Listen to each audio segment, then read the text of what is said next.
The reading I'd like to share with you this morning is called What Abeula Carries, Abeula being grandmother, by Alexandra Hernández.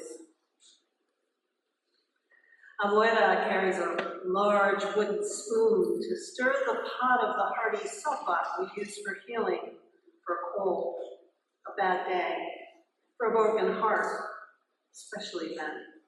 It is our medicine. She carries the pain of it, our heartache. She might not always understand it or agree, but she pushes against the weight of it, our defeat. Abuela carries our brown eyes, our taíno, tanned skin, our dark hair, although hers has long gone gray. She passes them on and on down the line, and as we grow, we cut it, dye it, we change. But she carries our original form, for it was hers to begin with. Abuela carries his heart in hers. She keeps it there like a secret, their secret. Maybe she knew from the beginning that he wouldn't always be hers. Before her, he belonged to another. Nights spent dancing in corners of darkened rooms surrounded by strangers that could never judge them. Those memories, she carries them too. Abuela carries that baby in her belly, that baby she didn't plan, that baby who is my mother. She's heavy with love she already has for a child she has never met. She is already her pride and joy. With this blessing, she also carries guilt, anger, and pain. Most of all, Abuela carries strength. She carries hope. She holds it high for us to see when she wipes away our tears, when she feeds our bellies. Abuela carries proof that even in darkness, there is light.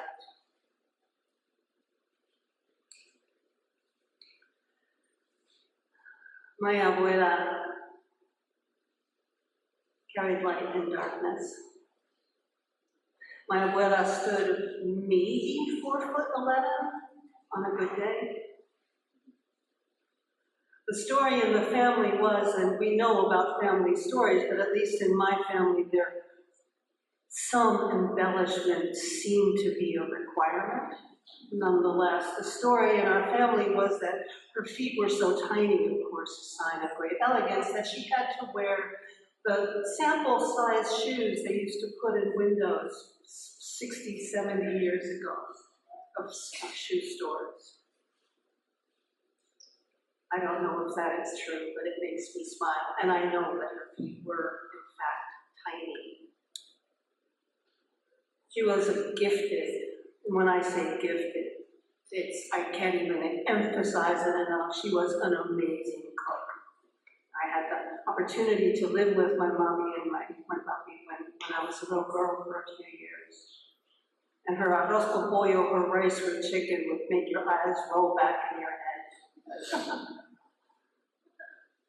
And her pastel is a very complicated Puerto Rican dish that involves mashing and soaking the meat of green plantains and then filling it with a sauce of meat and other things, and then wrapping it carefully in banana peels, the leaves of plantain trees. An incredibly laborious labor of love.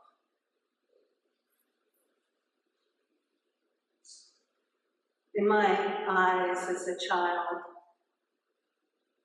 I saw her, as many of us do with our grandparents, I saw her as pure love. And I also wondered in those times when her big brown eyes seemed to drift to places none of us could follow. In my imagination, she was communicating with the spirit world. And in my imagination, this is what sustained her during very difficult times. Having grown up on the Puerto Rican island of Vieques, She had a hard time with cold winters in New York City. I mean, I do too, and I didn't even grow up on the East. She struggled, they struggled to make ends meet. But always, through all of this, it was nothing but love. Even with the nasty names and the racism encountered in ordinary daily life, we don't want you here, etc., etc. It was always love. Neither of my grandparents had an education, if anything, maybe the second grade. I didn't learn that or care about that until much later, but both of their children not only graduated from college, but pursued and received advanced degrees. They sacrificed. They sacrificed a great deal. I don't particularly believe that all of us are capable or display unconditional love all the time, but I believe that she had that gift. María Uitti MCCabe. I speak her name. I am because she was. And we are because they were. However we understand they, parents or siblings or cousins or old friends or great-grandparents, ancestors going way far back, we are because they were. We are the good that they did. In this day of remembrance, we are the good that they did, the struggles they undertook, the trying over and over again to do the right thing even when they failed, the sacrifices they made for us, the visions, the imagination to see a better future, even in times of horrific struggle and war. Invite us to think for a moment of how much our ancestors, our beloved dead, lived through. For my mommy and papi, the Spanish flu, the First World War, the Second World War, the Holocaust. For our ancestors, for those of us who have been in this nation for many generations, the Civil War, the colonization,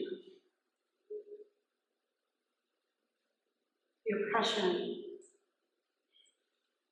chattel slavery, so much. And any of us could expand that list to pages and pages of what those who came before us lived through, those who didn't. But among the ones who did, they made art, they made music, they thundered from pulpits claiming the rightness of justice and compassion and love under all circumstances. They continued to bring forward the joy of surviving and living in a place of love.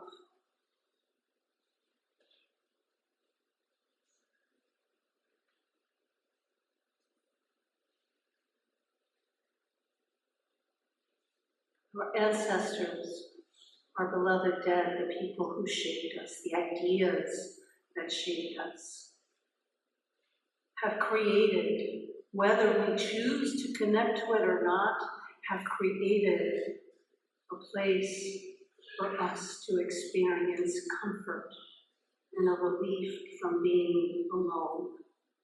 We did not create ourselves. And I know full well that at least I have plenty of people in my family tree who whose goodness may be hard to find at moments. Shall I put it that way? That was tactful, wasn't it? I gotta remember where I am when I talk about these things. Nonetheless, love does not require perfection, it requires connection. And that is where I invite us to be this morning. But as we move forward into whatever it is that awaits us tomorrow, next week, the months or the years or the decades to come, that we remember that this is a place to return to. This is a place to remember that we have never been alone. And that, as Theodore Parker said early in the 19th century, the arc of the universe bends towards justice. And that we are its heirs. If it hadn't been for Michael Servetus, the 16th century polymath Spaniard theologian, the man who first described the workings of our lung circulation, if it hadn't been for him challenging John Calvin in his very Swiss cathedral, and giving his life for speaking that truth, we would not be here today. He argued against what he called the falsehood of the Trinity. He said Christians had become polytheistic. It did not go over well with Calvin and his coterie of reformers. And so they executed him at the stake in a very painful way. But he gave his life for truth. And here today, we know how much truth matters. He was, and because of him, we are. But I want to invite us to take this further, dear ones, because it's not enough for us to take refuge in the legacies and in the comfort of those who came before us. We must be ancestors too. We must be ready. We must recognize the joy and our duty to carry their legacy forward.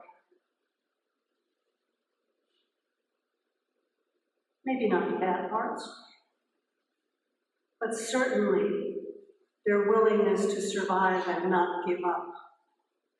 Certainly their desire to make things better for their children, for their grandchildren, and for the 7 generations that come before us and come after us. What kind of ancestors do we want to be? We may have reason to grieve, not just in the coming weeks, but in the coming years of our lives. And we must grieve. Then we also must return. As one of our candidates for the presidency, Vice President Kamala Harris, talks about often, and she invokes the ancestors, which gives me great joy. But she talks about that baton, that concept of that baton being passed to us, passed to those who will be because we were. And that is not always, and it doesn't need to be, a legacy of dread and trauma, although there's plenty of that. Resilience and courage are also about joy. I remember when I was in seminary, I was taking a really interesting class. I don't remember the name of it, but it was about sort of religious demographics and cultural demographics and how these things impact our faith communities. And so each of us had a faith community we were kind of going to study and do research about. It was a Christian seminary, so I think all of the other people in the class identified as Christian. And I remember one of my friends in the class came up to me after her project, and she had studied one of the Catholic congregations in Chester County, Pennsylvania, that happened to be primarily Latinx. And she said to me something that I try not to take offense to, but she said, with all sincerity, I can't understand why they are so happy. They live in such terrible poverty, and they struggle so very much. And I took a deep breath, and I said to her, joy is resistance. Living our lives today with joy and love is a way of resisting the oppression of those who would oppress us. Our beloved Dad did that for us. We can do it for those who come after. Amen, dear ones. Ashe. And blessed be.